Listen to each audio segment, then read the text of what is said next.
Nous nous réunissons alors que le M23, soutenu par les forces rwandaises de défense, a lancé une offensive sur Uvira cette semaine, quelques jours à peine après la signature de l'accord de Washington le 4 décembre. Cette situation ne peut qu'interpeller le Conseil au moment même où ses membres délibèrent sur le renouvellement du mandat de la MONUSCO. Et j'insisterai à ce point sur 3 messages.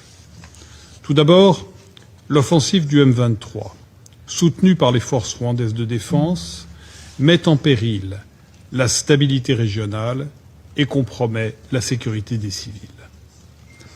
La prise de la ville d'Uvira dans le sud Kivu, frontalière du Burundi, emporte des risques sérieux et imminents d'escalade régionale et menace directement la sécurité de pays frontaliers. Le recours à des drones suicides constitue une escalade préoccupante. Ces combats ont entraîné le déplacement forcé de dizaines de milliers de civils, dégradant encore la situation alors qu'il s'agit déjà dans cette zone de la 2e crise humanitaire la plus grave du monde. La communauté internationale s'est mobilisée pour venir en aide aux populations touchées par le conflit. Lors de la conférence de Paris le 30 octobre dernier, la France réaffirme l'urgence de protéger les populations civiles.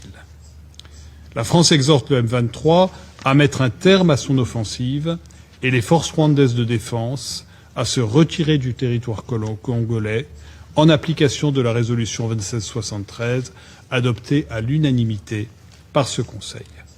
Le M23 doit respecter ses engagements au titre de la déclaration de principe et de l'accord-cadre de Doha. Deuxièmement, dans ce contexte, la France réaffirme sa confiance aux médiateurs.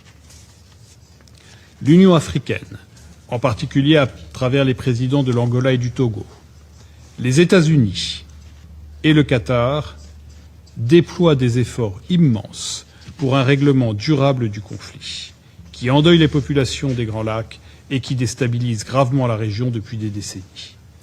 Plus que jamais, le soutien de l'ensemble des membres de ce Conseil à ces efforts de paix est requis.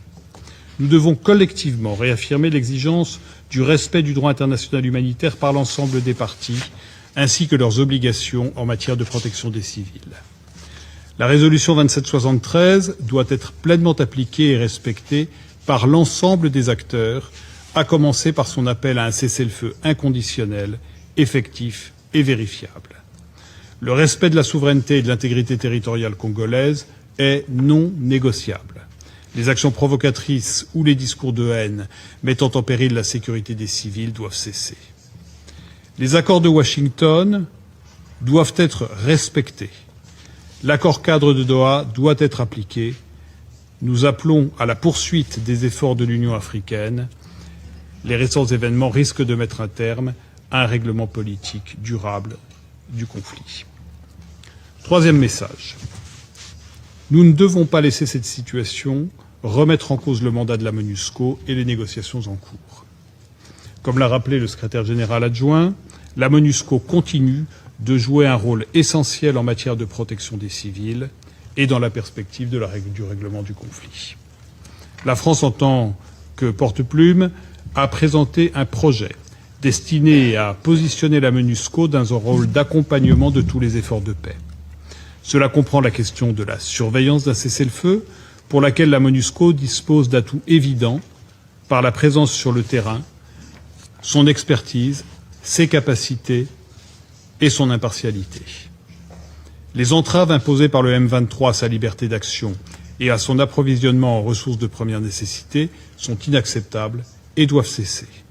Dès lors, nous appelons les membres du Conseil à poursuivre les négociations de bonne foi, en gardant à l'esprit la responsabilité qui leur incombe au regard de la situation présente et en sachant que toute l'attention de cette délégation est acquise.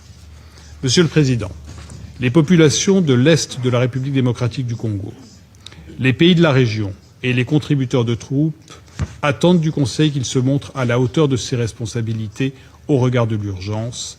Sachons répondre à cette attente pour la paix en République démocratique du Congo et dans la région. Je vous remercie.